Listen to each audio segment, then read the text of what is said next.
لله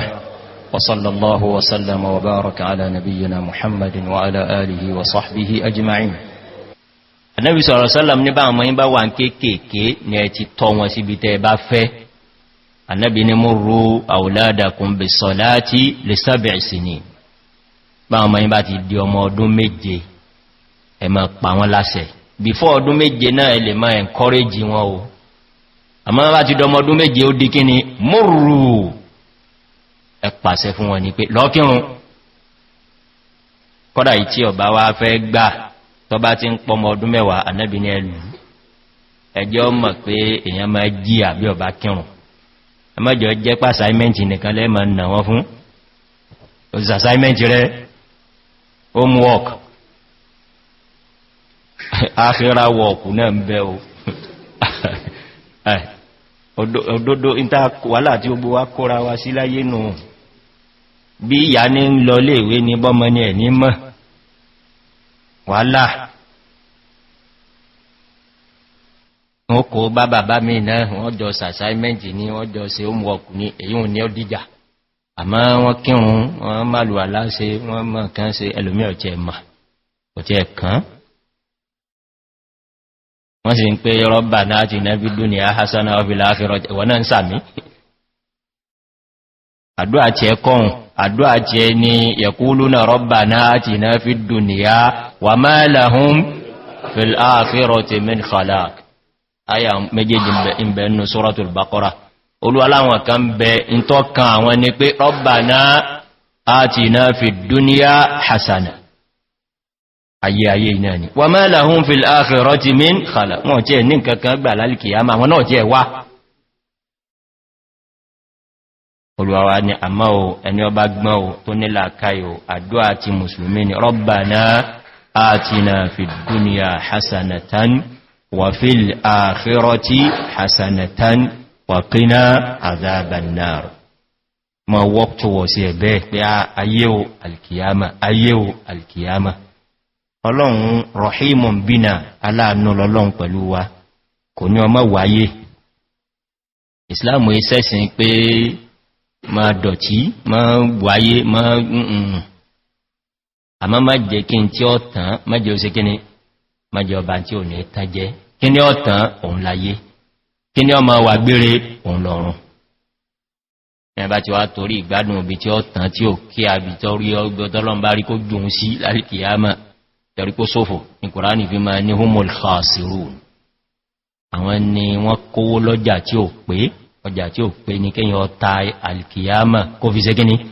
kó fi ráyé kò sí lọ́sì tó tó torí common sense ó sọ fún wọn pé ibi tíyàn ó kàn kó ń bẹ́ tí ó tí ìtójọ́ kan nù tọ̀hún wà bá gbogbo tọ̀hún jẹ́ ẹ dákun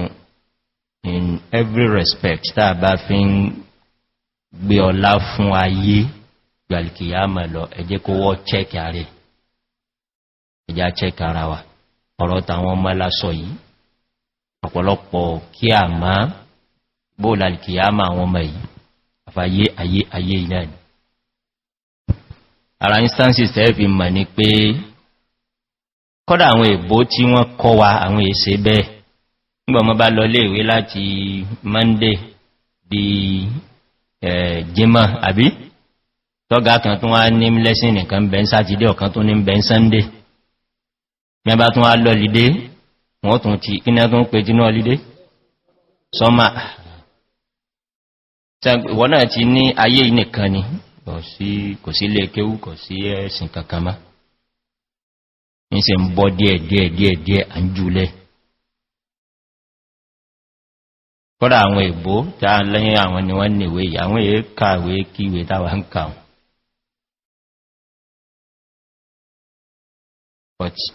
gbogbo bí wọ́n bá ń polówó rẹ̀ fún yàn ìwọ ní kọ mọ̀ èyí tó pé ọmọ ò yá èyí tẹ́ bá kà láti Monday di Friday àbẹ́ èyí tẹ́ bá kà tẹ́ bá fi lọ ní ọlídé yìí ẹ wálé kìyàmà ìyìn wálé kìyàmà fún yín gbìyàn fi ẹ̀mọ̀ yóò tí wọ́n wáyé ó tún wá nira ọlídé ọ̀sẹ̀ mẹ́ta ọ̀sẹ̀ kí ní kan ó tún ti pláni ẹ̀tún máa wá kódà o ẹni tí ma ronú báhun làwọn tí ó ronú tí nǹkan kan ọ̀kan wọ́n ń pa alìkìyàmà ìpòjìlẹ̀ òkọ́ já sí. but àwa mùsùlùmí rabbana atina fid dunya hasanatan wa fil akhirati hasanatan wa qina adhaban nar.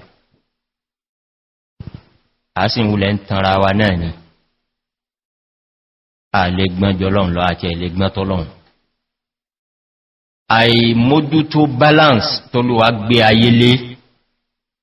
gbogbo nǹkan lọ́lọ́run fi òsùnwọ̀n sí tí ó gbọ́dọ̀ jura wọn lọ. bí ọ̀sán ni àtòru Olúwa ní bóò ní ọ̀bá ti rí kẹ má lo òru lọ títí kẹ má ṣe kíni kọsàn ọmọ là ẹ̀ ní gbádùn ayé yẹn ẹnu pé à ń jí àtún rí ká ó tún ti yàtọ̀ díẹ̀ ìgbádùn ayé náà nù. Olúwa ní bóhun bá sì fẹ́ òun lè pé kó ràn ọmọ ràn lọ gbáà wọn ò ní fún yín lóru pọ̀tẹ́ ní gbádùn. Ọlọ́run fi òru àtọ̀sán ó fi ṣe balance. Bẹ́ẹ̀ náà ni ọkùnrin àtobìnrin kí ló dé tọ́lọ́run Ọlọ́run lè dá ọkùnrin nìkan kọ́ mọ́ sí obìnrin bẹ̀ bọ̀tá yóò ní nítumọ̀. Ó lè dóbìnrin nìkan náà nílùú kan pé gbogbo olú yóò wọn ò ní bí obìnrin wọn ò ní bí ọkùnrin bẹ́. Olúwa ń kọ́ wa lẹ́kọ̀ọ́ nù ní gbogbo nǹkan ló ní kíni ló ní balance tí ẹ. Ọmọ èèyàn tí ń jọ mọ èèyàn lára èmi àti wọ́ nǹkan méjì ni bí balance yẹn bá ti wọ́ kódà ayéhun náà ní gbádùn má. Al-insanu mukawwanun min al-jismi war-ruh. Al-insanu mukawwanun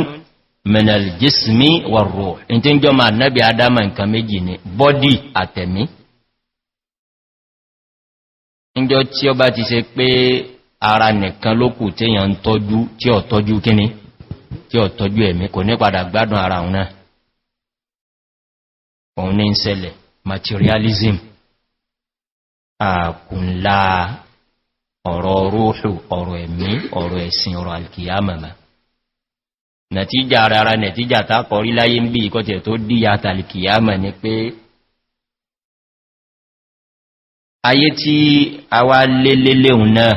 àìwá mójú tó tọ́lọ́hùn yìí kọ̀ fẹ́ jẹ́ kíyàn kọ̀ jẹ́ jáyọ́ gbádùn rẹ̀ náà máa.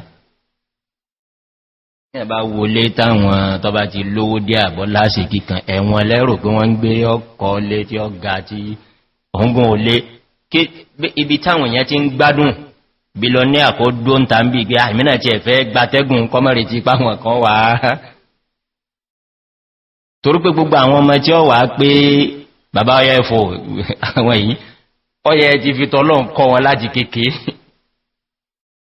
nígbàtí ó sì sí ìhún bẹ̀ mọ́ tó pé ẹnu kún ọkàn báwọn náà ti ráyé nìkan là ń kọ́ wọn